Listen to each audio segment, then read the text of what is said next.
성부와 성자와 성령의 이름으로 아멘. 예수님과 어머니 하나 되신 성심을 통해 아버지 뜻 안에서 기도드립니다. 사랑할 하느님 아버지, 저희가 듣겠습니다.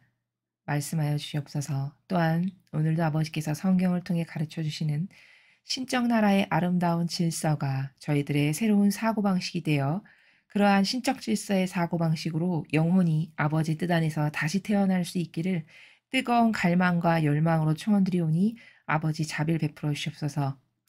사랑하는 예수님과 어머니, 이 세상이 어서 빨리 회개할 수 있는 은총을 주시옵기를 간절한 갈망으로 청원드립니다.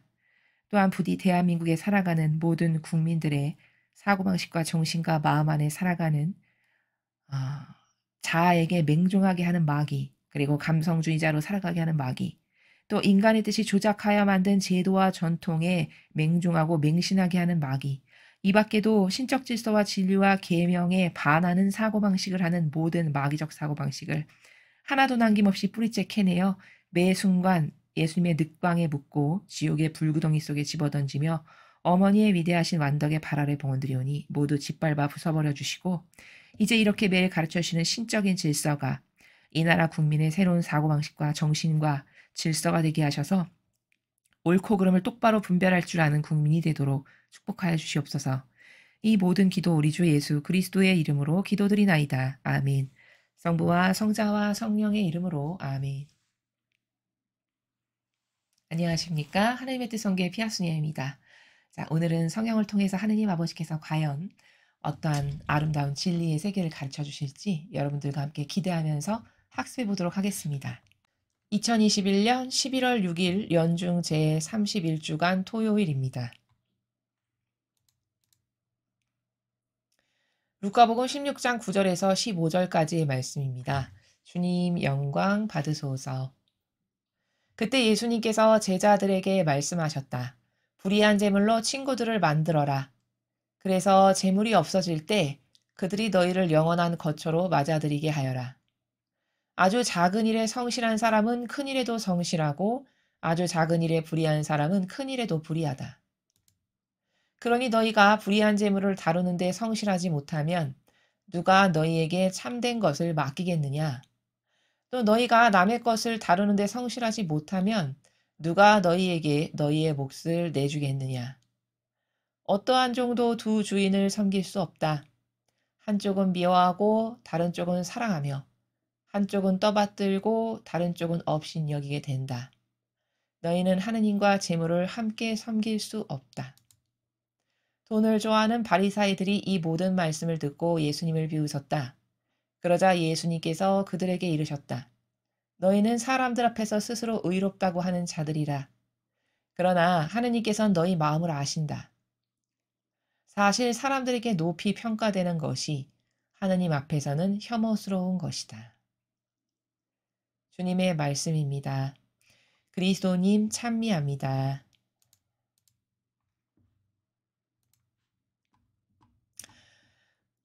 오늘 이 예수님께서 가르쳐 주고 계시는 복음 말씀을 잘 보면요. 하늘나라가 어떤 곳인지를 발견하게 됩니다. 그러니까 하늘나라의 속성, 하늘나라가 어떤 속성으로 어, 운영되고 있는 곳인지를 알게 된다라는 말이죠. 답부터 이야기하면 여기 이렇게 말씀하시죠. 어떤 정도 두 주인을 섬길 수 없다. 한쪽은 미워하고 다른 쪽은 사랑하며 한쪽은 떠받들고 다른 쪽은 업신여기게 된다. 너희는 하느님과 재물을 함께 섬길 수 없다. 13절이 핵심인데 오늘 예수님께서 하신 말씀 중에 즉 요약 정리하면 뭐냐? 천상의 나라는 절대성의 나라다 이거예요. 절대성이라는 건 뭐냐? 자, 여러분 여기서 절대성의 개념을 또 오해하시면 안 돼서 제가 세상이 잘못 곡해해서 이해하는 절대성과 하느님 아버지께서 말씀하시는 절대성이 어떻게 다른 건지 설명하겠습니다. 자, 세상은 절대성이라는 단어에 오해가 많아요. 절대성이다. 그러면 일단 어떤 선입견을 딱 갖고 그 단어를 받아들이냐면 마치 절대 왕정 시절의 절대성. 야, 너 이거 해! 안 하면 너는 어떻게 돼! 이런 절대성 있죠. 시키면 시키는 대로 굴복해야 되는 마치 그런 것과 같은 절대 왕정의 절대성으로 생각합니다. 대다수의 사람들이. 근데 하느님 나라가 절대성이다 라고 하면 야, 하나님의 말씀에 너는 무조건 순종해야 돼. 굴복해야 돼. 마치 위에서 찍어 누르는 절대왕정의 군주가 뭐라고 하면 찍소리도 못하고 예, 이렇게 하는 절대성이 아니라는 거예요. 그것은 세상의 자연법이 가지고 있는 이상한 오해에서 발로된 절대성인 거고, 하느님의 나라가 절대성이다 할 때 절대성은 부족함이라고는 단 하나도 없이 퍼펙트하게 모든 게 다 갖춰져 있는 절대성의 나라다 이겁니다. 그러니까 모든 것이 다 거기서 만족할 수 있고 그 모든 것을 찾으면 그 나라에 다 있는 그런 부족함이라고는 요만큼도 없는 절대성의 나라. 요 속성을 천상의 나라는 절대성이다 이야기할 때 절대성이란 단어는 이렇게 쓰인다는 겁니다. 부족함이라고는 없는 그러한 절대성. 이해가 되시죠? 그게 천상의 나라는 절대성이다 라고 말할 때 절대성은 그 의미다라는 거예요. 자, 그러면 지금 13절에 예수님께서 말씀하신 너는 두 종을 너는 두 주인 못 섬긴다. 이쪽을 섬기고 이쪽을 미워하건 아니 이쪽을 섬기고 이쪽을 하건 넌 둘 중에 하나만 해야지 둘 다 할 순 없다. 세상도 그렇죠, 여러분. 어떤 사람이 어떤 목표의식을 가지고 뭔가를 도전해서 열매를 맺으려면 거기에 올인해야 되겠죠. 그렇죠? 그 절대성의 정신으로 야, 난 이거 아니면 안 돼. 나 여기에 올인. 이러한 절대성의 정신으로 거기에 올인해야 금메달을 따는 거지.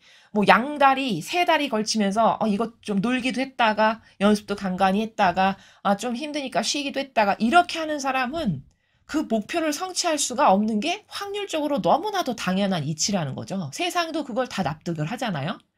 마찬가지로 천상의 나라도 너가 세상 것을 좋아해. 그럼 너는 그냥 세상에 속해서 살든가. 미련이 있고 세상적인 것에 아직도 욕심이 있고 사욕과 욕망이 있다면 너는 그냥 거기 속하던가 아니면 너가 하나님을 진짜 섬기고 싶어. 이걸 그럼 완전 다 버리고 여기에 속하든가. 이런 두 가지 중에 하나만을 선택하는 것을 아버지는 쟤는 나를 사랑하는구나 이렇게 여기시지 양다리 세 다리 걸치는 걸 누가 쟤는 나를 사랑하는구나 누가 이렇게 하겠습니까? 여러분 세상도 어떤 사람이 나도 만나고 저 사람도 만난다. 그럼 그걸 누가 사랑이라고 여깁니까? 저 사람은 이상한 사람이구나. 이렇게 생각하죠. 그렇죠? 마찬가지라는 거예요. 거기서 모든 순도와 질이 다 떨어지는 거죠. 근데 사람은요. 나는 그렇지 않아. 이렇게 생각할 수 있습니다. 근데 실제적으로 그렇지 않은가? 그건 따져볼 일이에요. 왜냐? 내 의지는 그러할지 모르겠으나 내가 행하는 행동이나 어떤 말이나 생각하는 사고방식이나 정신세계나 이런 것은 그렇게 절대성으로 이거 아니면 절대 안 됩니다 라고 하는 사람이 요즘 세상엔 찾아보기가 너무 힘들다는 거예요. 왜냐?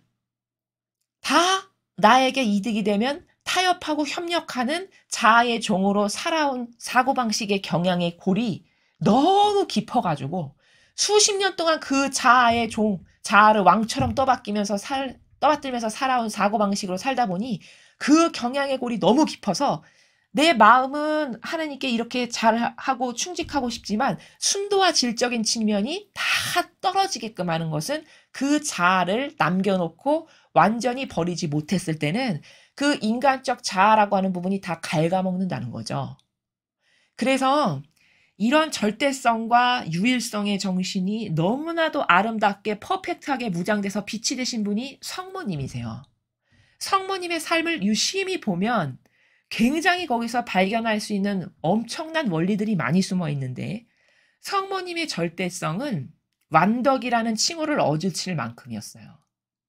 완덕이라는 건 뭐냐면 보통 성모님을 생각할 때 대다수의 사람들이 성모님 아름답고 훌륭하셔 너무 좋아 우리 어머니 그러면 성모님 왜 좋아하십니까? 이렇게 물어보면 어머니는 너무 겸손하셔서요. 너무 순종을 잘하셔서 이렇게 답변을 하세요. 물론 성모님이 가지고 계신 정점을 찍으신 어마어마한 수십 가지 수백 가지의 속성이 다 성모님이 받으신 은총이고 아버지께로부터 인정받으신 속성들이신데 그 은총들이신데 거기는 뭐 겸손, 순종, 완덕, 절대성, 유일성 엄청 많죠. 근데 그중에 탁월한 탑을 골라라. 예를 들어서 어머니가 가지고 계신 수억만 가지 아름다운 속성 중에 탑을 골라라. 그럼 단연코 그건 완덕입니다. 완덕이라는 건 뭐냐면 완벽하신 분의 뜻, 즉 그 아버지의 뜻하고 완전히 하나 되었다. 그게 완덕이에요. 성모님은 그 완덕의 정점을 찍고 완성하신 분이란 말이죠. 그럼 여러분 생각해 보십시오. 아버지 뜻에서 벗어나지 않고 완덕으로 일평생을 살았다? 그러면 얼마나 절대성으로 무장되어 있는 겁니까? 그렇죠? 그 아버지의 뜻이라고 하는 바운더리는 발끝 하나도 넘어가시지 않을 만큼 철저하게 아버지 뜻, 거기만 절대성으로 그리고 유일성으로 순종하셨다라는 거예요. 그 완덕이 어머니가 빛이 되시기에 가장 빛나고 아름다운 위대하시고 훌륭하신 정신이며 속성이 바로 완덕이라는 거죠. 그럼 그 완덕을 이루려면 타협, 협력 이런 단어는 존재치가 않아요. 어머니께 아예. 타협이 뭐야? 이렇게 말해야 될 만큼이죠. 그냥 하나밖에는 모르는, 원하는 것이 이거 하나밖에 없는, 그러니까 이런 거죠. 아이가, 요만한 쬐끄만 아이는 인형 하나 주면 하루 종일 그 인형 갖고 꼭 끌어안고 만족해하면서 행복감을 느끼면서 그거 하나 있으면 전 세상을 다 얻은 것처럼 이렇게 행복해하죠. 그게 예를 들면 절대성의 속성이라는 거예요. 이것 하나로 완벽하게 만족하는. only one. 딱 하나 하면 거기에 올인함으로써 내가 거기서 유일하게 만족감을 느끼는. 이거 진짜 탁월한 속성이거든요. 인간에게는 이런 게 없어요. 인간은요, 많이 가지려고 하는 그 욕심. 한 개로 만족하나요? 아니요. 한 개 가지면 두 개 원하고요. 두 개 가지면 세 개 원해요. 그리고 저게 좋아 보이잖아요. 그럼 이거 버리고 저거 사요. 이게 인간의 참 저급한, 순수하지 못한, 절대성이 없는 이런 속성인 거거든요. 근데 성모님은 그렇지가 않으세요. 그냥 하나, 아버지, 그 나의 전부, 그걸로 완전 만족, 나머지 다 필요 없어. 이게 완벽하게 속하는 유일성의 정신이고 저분이 나의 전부입니다 라고 받아들이는 절대성의 정신이에요. 이 유일성과 절대성만 천상의 나라에 가기에 합당한 겁니다. 그래서 그 유일성과 절대성의 탑부터 그 유일성과 절대성의 순도가 떨어지는 순서대로 이렇게 계층이 있겠죠. 천상의 나라도. 이를테면 그런 건데 지금 13절에서 예수님께서 말씀하시는 나라, 천상의 나라는 이렇다는 거예요. 어떤 사람도 두 개를 한꺼번엔 못 섬긴다는 거죠. 한 개만 섬길 수밖에 없다는 거예요. 그렇기 때문에 너는 네가 인간적이고 세상적인 게 그렇게 좋아. 돈이 좋아. 그럼 너 그냥 세상에서 살아. 근데 난 그건 아니고 난 하느님의 뜻을 받들겠습니다. 그럼 너는 인간적인 걸 다 버리고 여기 와야 돼. 그렇지 않으면 너는 죽도 밥도 안 되고 이것도 저것도 안 되고 너는 실패한 인생 된다. 그 이야기를 하시는 거예요. 천상의 나라는 그런 나라다. 이렇게 이야기를 하시는 거거든요. 자, 그러면서 바리사이가 이 말을 들으니까 막 비웃었어요. 왜 비웃었냐? 사실 이 사람들은 사욕과 욕망으로 들끓는 사람들이잖아요. 그러니까 돈을 엄청 좋아하고 밝혔단 말이죠. 겉으로만 아닌 채 했지. 그러니까 비웃은 거예요. 그랬더니 예수님께서 사람의 마음속 그림자도 아시는데 얼마나 잘 아시겠어요? 다 아시고는 이렇게 말씀하세요. 너희는 사람들 앞에서 스스로 의롭다고 하는 자들이다. 그렇죠. 나는 의인이네. 나는 쓸만한 사람이네. 나는 하느님의 종이네. 이렇게 스스로 자처하는 사람들이라는 거예요. 그러나 하느님께서는 너희 마음을 아신다. 그렇죠. 천상의 나라는요. 인간은 큰 거, 드러나는 거, 보여지는 거 이런 거에 관심 있고 그런 걸 좋아하죠. 근데 천상의 나라는 완전 반대예요. 작은 거, 보이지 않는 거, 숨은 거 이런 것만을 보시는 나라란 말이죠. 그래서 여기 마지막 문장 하이라이트가 나오는데 이렇게 말씀하셨어요. 사실 사람들에게 높이 평가되는 것이 하느님 앞에선 혐오스러운 것이다. 이 문장이 핵심인데요. 15절에 자, 이 마지막 문장이 말씀하시는 게 어떤 행간의 나라인지를 알아야 돼요. 사람들에게 존경받고 사랑받고 훌륭하십니다. 이렇게 평가되면 하느님 앞에선 그게 혐오스러운 거래요. 왜 그럴까요? 왜 그런 걸까요? 대강은 알겠죠. 그렇지. 이렇게 드러나고 그런 걸 사람들이 칭찬하고 그러면 뭐 그거는 하느님께서는 좋아하시지 않겠지. 이렇게 막연한 거 말고 구체적이고 사실적이고 팩트적으로 성경의 근거에서 마지막 문자를 분석하면 사람들에게 높이 평가되는 건 뭐죠? 제가 지금 방금 전에 힌트를 말씀드렸어요. 자, 지상적이고 인간적이고 자아적인 건 다 드러나는 거, 보여지는 거, 형상적인 것, 이런 것을 좋아해요. 여기에 힘을 주고 살아가는 나라예요. 이 자연법은. 근데 천상은 완전 반대예요. 보이지 않는 거, 드러나지 않는 거, 작은 거, 미세한 거, 이런 것만을 보시는 나라란 말이에요.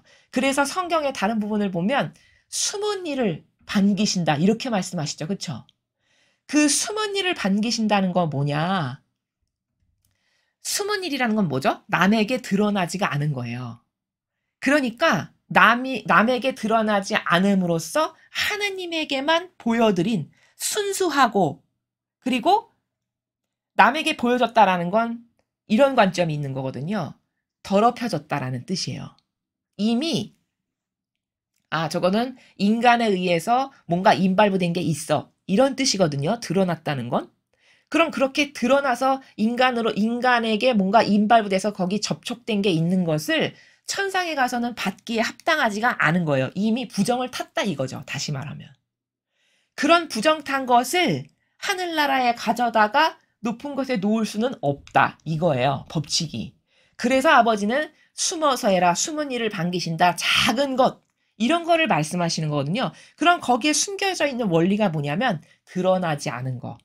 그것을 하늘나라에서 높이 평가된다는 건 이 세상에서 드러났다는 건 부정 탔다는 거예요. 이미 남의 입방아에 오르내리고 칭찬을 받았다는 건 그 인간적인 속성으로 인해 찜을 했고 부정을 탔기 때문에 그 더럽혀진 것은 천상에 못 가져간다. 이거거든요. 그렇기 때문에 사람들에게 높이 평가됐다. 그럼 이미 드러난 거죠. 입에 오르내렸다. 부정을 탄 거예요. 그렇기 때문에 너는 여기서 받을 걸 다 받았으니까 왜? 칭송받고 칭찬받고 또 영적으로는 그게 너는 인간적으로는 좋은 거라고 느끼겠지만 영적으로는 부정타고 찜된 임발부된 이런 게 있기 때문에 그건 순수하게 하늘나라에 가져가지 못해요. 그래서 혐오스러운 거라는 거예요. 그러니까 왜 숨은 일로 해야 되는지 아시겠죠? 왜 하나님만 보시게끔 숨어서 꽁꽁 숨어서 그래서 예수님이 이렇게 말씀하시죠. 단식할 때도 있지 오히려 머리 더 단정하게 빗고 세수도 잘해서 깔끔하게 해가지고 아무도 네가 단식하는 거 모르게 하거라 이렇게 하시잖아요. 그럼 왜일까요? 드러난 것, 입에 오르내린 것, 사람들이 뭐라고 한 것 이건 다 영적으로 본질적으로 봤을 때 찜됐고 부정 탔고 이렇게 됐다는 거예요. 그럼 그렇게 인간적인 속성으로 찜되고 부정 타고 오르내린 이런 더러운 것을 백옥같이 깨끗한 하늘나라에 가져갈 수 없고 거기서 칭찬받긴 더더욱 안 된다는 거죠. 그래서 숨어서 해라. 숨은 일을 반기신다. 왼손이 하는 일 오른손이 모르게 해라. 이렇게 말씀하시는 거예요. 같은 관점의 나라입니다. 그러니까 바리사이는 근데 인간은 어떻죠? 오히려 드러나는 걸 너무 좋아하죠. 남이 칭찬해주고 남이 알아주고 인정해주면 거기서 기쁨을 느끼고 행복감을 느끼고 삶의 존재를 느끼잖아요. 이게 뭐냐? 이게 바로 악의 속성이에요. 이 본질적인 천상의 나라하고는 너무나도 거리가 먼, 그쵸? 천상은 정반대잖아요. 지금 제가 말씀드린 것처럼. 완전히 숨어서 하느님만 아시게끔 하는 거를 하느님은 그래? 네가 그렇게 나에게만 아주 순수성의 나라에서 아무 인간적인 것도 임발부되지 않고 너하고 나하고의 둘만의 관계에서 나에게만 조용히 보여게 했단 말이지. 그래. 내가 그거 하늘나라에 와서 너에게 상급으로 줄게. 이런 건데 인간은 오히려 거꾸로 드러나고 남이 칭찬해주고 칭송해주고 이렇게 해주면 좋아한다는 거는 이거는 이 영적인 나라의 속성과는 너무나도 정반대되는 마귀적 속성에 파묻혀 살아간다는 반증이죠. 그래서 지금 오늘 예수님께서 이 복음에서는 하늘나라가 어떤 곳인가? 절대성과 유일성의 나라구나. 절대 타협될 수 없는 두 가지가 이것도 되고 저것도 되는 것이 공존할 수 없는 누가 절대성과 유일성의 순도가 높으냐? 높으면 높을수록 천상의 높은 곳에 가기에 합당해요. 성모님처럼. 그런 나라라는 것을 지금 가르쳐 주시는 거거든요. 그리고서는 후미에게는 드러나지 않는 것이 왜 중요한가? 그 부정탄다라는 것의 의미가 도대체 뭔가? 그래서 숨은 일로 하느님께만 보여드리는 것이 내 영혼의 유익이 되는 거다. 이런 것을 지금 가르쳐 주시는 내용입니다. 사실 지금 이 복음은요, 어제 그 5일 복음에서의 그 불의한 집사 있죠. 그 불의한 집사 내용에 바로 이어 나오는 내용이에요. 그렇기 때문에 지금 9절을 보면은 불의한 제물로 친구들을 만들어라. 그래서 제물이 없어질 때 그들이 너희를 영원한 거처로 맞아들이게 하여라. 그래서 9절의 내용이 뭐냐면 앞의 내용과 연관되는 거기 때문에 불의한 제물로 친구를 만든 게 누굽니까? 그게 집사죠. 앞에 나왔던. 그래서 그 집사가 영리하게 처신해서 재물이 다 없어졌을 때 그 자기가 편의를 봐줬던 사람들이 이제 자기의 편의를 거처를 제공해주는 이런 지혜롭고 슬기로운 처신을 하잖아요. 그 내용을 지금 9절에서 말씀을 하시는 거죠. 자, 영적 본질로 봤을 때는 불의한 재물로 친구를 만들라는 건 뭐냐면 이 불의한 재물이 뭘까요? 불의하다는 거는 세상적이고 인간적인 이런 속된 것에 쓰여지는 재물 있죠. 그게 불의한 재물이에요. 그러나 의로운 희생 재물이라는 거는 나를 희생으로 하느님을 위하고 이웃을 위해서 나를 희생으로 내어 바치는 그런 거죠. 그렇죠? 그것에 반대되는 것이 불의한 재물이죠. 즉 세상적이고 인간적인 그 속된 것에 쓰여지는 재물로 너는 친구들을 만들어라. 그래서 그 세상적이고 인간적인 이 세속적인 그 재물은 다 없어져 버리고 말 거잖아요. 영원성인 게 아니잖아요.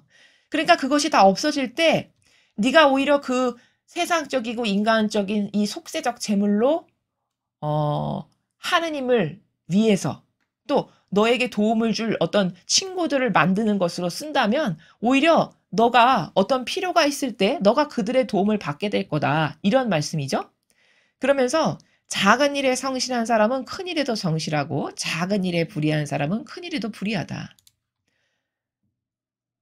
그러니 너희가 불의한 재물을 다루는데 성실하지 못하면 누가 너희에게 참된 걸 맡기겠냐.